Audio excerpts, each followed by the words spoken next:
आज की इस कहानी में हम आपको महाभारत के एक ऐसे महान योद्धा की कथा सुनाने जा रहे हैं जिसका नाम बहुत कम लोग जानते हैं। ये कहानी है बर्बरीक की, एक वीर योद्धा जिसने अपनी शक्ति और वचनबद्धता से महाभारत के युद्ध का रुख बदल सकता था। तो आइए इस अद्भुत कहानी की शुरुआत करते हैं। अपनी आंखें बंद कीजिए, आराम से लेट जाइए और इस कहानी का आनंद लीजिए।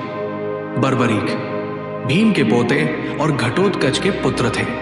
वे बचपन से ही असाधारण योद्धा थे और उनकी वीरता का कोई मुकाबला नहीं था। बर्बरीक ने भगवान शिव की कठोर तपस्या की और उनसे एक अद्वितीय वरदान प्राप्त किया।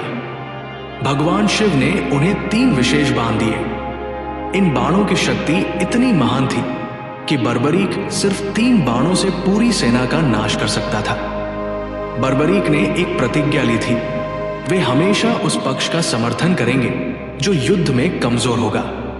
यह प्रतिज्ञा उनके लिए बहुत महत्वपूर्ण थी क्योंकि वे न्यायप्रिय और दयालु योद्धा थे। जब महाभारत का युद्ध शुरू होने वाला था, बर्बरीक ने युद्ध में हिस्सा लेने का निश्चय किया।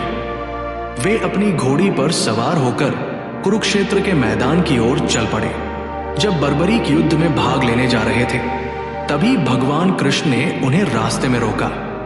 वे एक साधारण ब्राह्मण के वेश में थे। कृष्ण ने बर्बरीक से पूछा, तुम किस पक्ष से लड़ने जा रहे हो? बर्बरीक ने जवाब दिया, मैं उस पक्ष का समर्थन करूंगा जो कमजोर होगा। कृष्ण ने समझा कि अगर बर्बरीक युद्ध में शामिल हो गए तो वे बार बार पक्ष बदलेंगे और युद्ध का परिणाम अनिश्चित हो जाएगा। उन्होंने बर्बरीक की परीक्षा लेने का निश्चय किया। कृष्ण ने बर्बरीक से एक अंतिम दान मांगा, उनका शीश, सिर। बर्बरीक ने बिना किसी हिचकिचाहट के ये बलिदान देने का निश्चय किया। वे जानते थे कि कृष्ण के आदेश में कोई गूढ़ रहस्य छुपा है। बर्बरीक ने अपने सिर को दान देने से पहले एक विनती की, मुझे युद्ध देखने का अवसर दीजिए। कृष्ण ने उनकी ये इच्छा पूरी की और बर्बरीक का सिर एक पहाड़ी पर रख दिया जहां से वे पूरा महाभारत का युद्ध देख सके। महाभारत का युद्ध समाप्त होने के बाद पांडवों ने आपस में चर्चा की कि सबसे महान योद्धा कौन था। सभी ने अपनी अपनी राय रखी। तब कृष्ण ने सुझाव दिया कि बर्बरीक का सिर ही इस सवाल का सही उत्तर दे सकता है क्योंकि उसने पूरे युद्ध को देखा था। बर्बरीक के सिर ने कहा, मैंने देखा कि युद्ध के मैदान में असली योद्धा तो केवल श्री कृष्ण ही थे। उनकी माया और रणनीति के बिना यह युद्ध कभी भी समाप्त नहीं हो सकता था। इस उत्तर ने सभी पांडवों को चकित कर दिया और उन्हें कृष्ण की महानता का एहसास हुआ।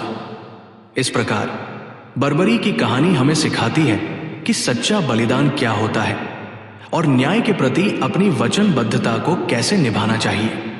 बर्बरीक के इस महान बलिदान ने उन्हें एक अमर योद्धा बना दिया। अब जब आप इस कहानी के साथ आराम कर रहे हैं, अपने मन को शांत कीजिए और बर्बरीक जैसे वीर योद्धा के अद्भुत साहस और त्याग के बारे में सोचिए। शुभ रात्रि।